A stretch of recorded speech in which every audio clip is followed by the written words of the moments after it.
Miss TV mi ing tabi bisimbu ahan bamagtada nomatin kundisoina taram okchari marakipau miyan pizari Wangoi Assembly Constituency gi mutum phibau amadi wabagai Assembly Constituency gi irong khunau ani samnaba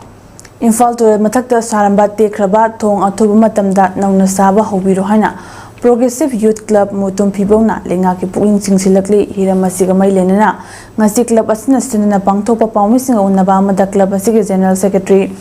Thoksom Suras Maitin Hai mamang thagi kuntragi ayukta thong tekna miema lekidebagi thodo adu RDN PR Minister Y Khemchanasu numit adu dalakna numit humni fawbagi manunda inquiry tawdna manaleba sing serak pigani amadi tekraba thong asisu nauna sagani haina miyam thajba pirambani adubo ngasi numit 38 ni suraklaba phawba inquiry ki report adu miyamangda thambasu udre aduga manaleba singsu serak pibagi paw tadri loina tekna leiba thong asisu ngasi phawba laukhattaba asina maram moiraga handaki ising isaw aduda thongi nakal da leiba turel leirai kya senthakre karigumba amuk hanna turel asida ising chauk labadi mutum phibau area da turel leirai kairaga ichaw thokpa yana leire maram asna lenga ki mari lena basingna hojik turel ki imai hantaringai matam asida tekna leiba thong asi laukhat piu karigumba khunja singna haijari ba pham asi lenga asna tabidana leishinba tarabadi miyam ge oiba khungjang su lakpa yai haina section wasu thamki iba Raja Singi Safana Navagidamata, Matangi Chawla, Matam, I put a singer of Pokta Navagidamata, I put a fighting Maruin upon Jarisi, Harry, but Tasilaga, using a sea, Lokat Pivadu, Equigi, Nakan and the labor, Praja Singi, my Kadi, fighting Apamani Maramdi, Masina Maram Murakan to Ring, Longamban Sisum Kashilaga, Anisuba, Isawla, Matam, the Soidanam Kilongaman, Kaidana Tingen, Kaiba have a photo, Soidanam Kilam, the Masida to talk, have a say quick, Hamo the Siena. Jingnaba akiba masu chauna leiri maramaduna mari leinaba leingang hoje hojik leiriba thongti iba se karamba matamda lokhat pigadoino natraga na karamba matamda mamangda haibiramba thokdok tho iba numir sida athuba matamda thonga si lokhalaga amuk saba haurani miyamda athuba matamda khusinnagani haina takpirambado athuba matam haiba se chahi kayana sagadoribno natraga na tha kayana sagadoribno haibu wahangsima leijariba club ki maikaidagi hangjari Masi club ki khakta natana lamdam sida leiba praja khudimaki wahangni G20 University Connect Engaging Young Mind gi makada Women Lead Development a Game Changer haiba hiramda nimil humni gi oiba National Conference ama Research and Information System for Developing Countries RIS New Delhi ki meeting makada Manipur University ki Center for Myanmar Studies amadi Department of Philosophy ka khusamnana Manipur University ki court hall da hawdokre hawdokpagi tharamaduda Manipur University ki Vice Chancellor Professor Naurem Lokendra University asima ke registrar Professor Wahingbam Chanbabu RIS New Delhi ki Associate Professor Dr. Priyadarshi Das amadi Center for Myanmar Studies Manipur University ki Director Professor MC Arun Kumar na mathangsina Chief Case President amadi Guest of Honor oina sarokya ki numit humni chapna chathagadaba National Conference aduga mailenana Manipur University ki Vice Chancellor N Lokendra na Chief Case ki warot piradna hai lamdam asida tongan ba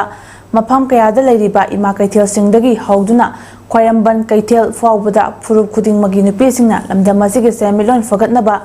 achauba thaudang lauri lonina malem gi thakta lamdam asigi nupi kyana masana kayada masak thokna mana mathum kaya lauri basing asibusu thagatpa phongdoki mahangna makha taraduna haujiki matamda nupi singna food processing amadi sports na chingba lam kyada mangjil thana chali adumapo khudongcha daba kaya amadi adumak mayoknari aduga mathau taba training na chingba phanghanbagi tangai fadaba lei loinana pangthokadoriba conference asi apung phaba ama oiba oisinu hainasu Lokendra na phongdoki Taking these capitals, women can lead certain areas of development in modern and open societies. Again, in modern social setting, many women lead the way in various fields such as food industry, sports, healthcare and many more. There are still challenges which have arisen out of our own traditional, inadequate training and low digital literacy. There are also various social, cultural and psychological barriers. ꯊꯥ ꯑꯁꯤꯒꯤ 14ꯒꯤ ꯑꯌꯨꯛ ꯄꯨꯡ 10 ꯇꯥꯕ ꯃꯇꯝꯗꯒꯤ ꯑꯔꯥꯝꯕꯥꯏ ꯇꯦꯡꯒꯣꯜꯒꯤ ꯂꯨꯆꯤꯡꯄꯨꯔꯦꯜ ꯀꯣꯔꯣꯉꯥꯟꯕ ꯈꯨꯃꯟꯅ ꯂꯝꯊꯥꯕ ꯍꯧꯗꯨꯅ ꯃꯅꯤꯄꯨꯔꯒꯤ MLAꯁꯤꯡꯗ memorandum ꯄꯤꯁꯤꯟꯕꯒꯤ campaign ꯑꯗꯨꯗ ꯍꯧꯖꯤꯛ ꯐꯥꯎꯕꯗ MLA 10ꯗ ꯃꯦꯃꯣꯔꯦꯟꯗꯝ ꯄꯤꯁꯤꯟꯈ꯭ꯔꯦ, MLA 30 ꯄꯤꯁꯤꯟꯒꯗꯕ ꯋꯥꯠꯂꯤ, ꯑꯁꯤꯁꯨ ꯑꯊꯨꯕ ꯃꯇꯝꯗ ꯄꯤꯁꯤꯜꯂꯒꯅꯤ ꯍꯥꯏꯅ ꯑꯦꯟꯚꯥꯏꯔꯣꯟꯃꯦꯟꯇꯦꯂꯤꯁ ꯃꯅꯤꯀꯥꯟꯇ ꯃꯨꯇꯨꯝꯅ ꯐꯣꯡꯗꯣꯛꯈ꯭ꯔꯦ꯫ ꯉꯁꯤ ꯃꯅꯤꯄꯨꯔ ꯄ꯭ꯔꯦꯁ ꯀ꯭ꯂꯕꯀꯤ ꯀꯧꯕ꯭ꯔꯨ ꯍꯣꯜꯗ ꯄꯥꯡꯊꯣꯛꯈꯤꯕ ꯄꯥꯎꯒꯤ ꯃꯤꯐꯝ ꯑꯃꯗ ꯋꯥꯐꯝ ꯑꯁꯤ ꯐꯣꯡꯗꯣꯛꯂꯗꯨꯅ ꯃꯅꯤꯀꯥꯟꯇꯅ ꯍꯥꯏ ꯅꯣꯡꯃ ꯅꯣꯡꯃꯒꯤ ꯂꯝꯗꯝ ꯑꯁꯤꯗ ꯎꯃꯪ ꯋꯥꯃꯪ ꯀꯣꯛꯊꯣꯛꯄꯅ ꯃꯍꯧꯁꯥꯒꯤ ꯈꯜꯗ ꯑꯍꯣꯡꯕ ꯀꯌꯥ ꯑꯃ